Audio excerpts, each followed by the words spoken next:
똑같은 재료로 만들었는데도 왜 큰 입자가 작은 입자보다 더 쉽게 깨지는 걸까요? 이 간단해 보이는 질문에 사실은 재료공학에 아주 중요한 원리가 숨어 있습니다. 지금부터 그 이유를 하나씩 살펴보겠습니다. 네, 바로 이 질문에서 시작해보죠. 왜 단단한 연마제 입자조차도 크기에 따라서 강도가 달라지는 걸까요?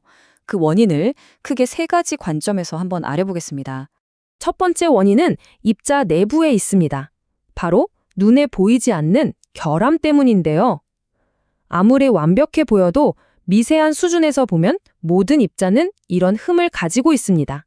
여기서 결함이라고 하면 보통 미세한 균열이나 제조 과정에서 섞여 들어간 불순물 아니면 아주 작은 빈 공간 같은 것들을 말합니다. 사실 이런 결함은 만드는 과정에서 필연적으로 생기게 되죠. 자, 이건 어떻게 보면 아주 당연한 이야기입니다. 입자의 부피 자체가 커지니까 그 안에 포함될 수 있는 결함의 절대적인 숫자도 비례해서 늘어날 수밖에 없는 거죠. 그런데 단순히 결함의 수가 많다는 것만으로는 설명이 좀 부족합니다. 두 번째 원인은 바로 확률의 문제입니다.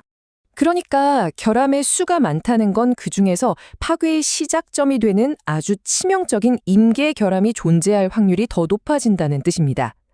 이게 바로 전체 구조를 무너뜨리는 약한 고리가 되는 거죠. 다시 말해서 큰 입자는 더 많은 결함을 가지게 되고 그 결과로 치명적인 결함을 포함할 확률도 함께 높아지는 겁니다. 이 확률의 문제가 결국 입자의 물리적인 강도 차이로 나타나게 됩니다. 자, 그럼 세 번째 원인입니다.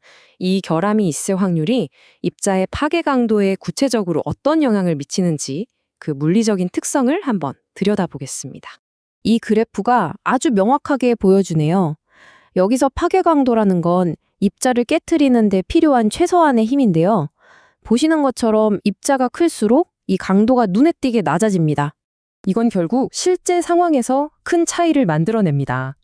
큰 입자는 더 약한 충격, 그러니까 더 낮은 속도로 부딪혀도 쉽게 깨져버리는 거죠. 반면에 작은 입자는 훨씬 더 큰 에너지를 견뎌낼 수 있다는 뜻입니다. 충돌할 때 생긴 에너지는 어딘가로 가야만 합니다. 큰 입자의 경우에는 그 에너지가 내부의 수많은 결함을 따라서 퍼져나가면서 입자 자신을 부수는 데 쓰이게 됩니다.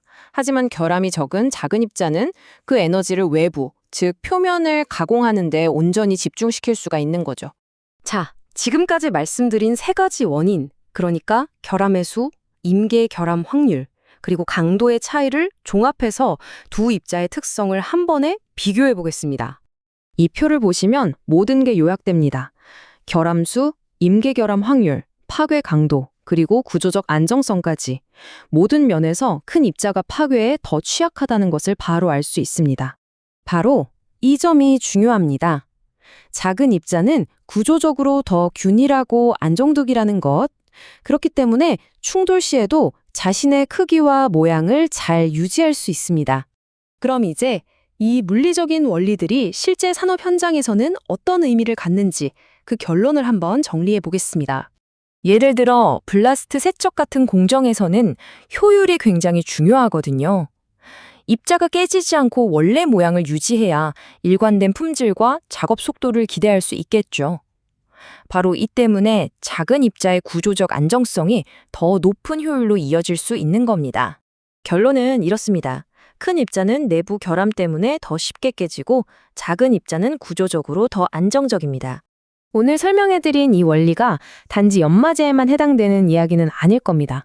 여러분이 다루고 있는 공정과 재료에서 입자의 크기가 과연 최종 결과물에 어떤 영향을 미치고 있을까요? 한 번쯤 생각해 볼 만한 문제입니다.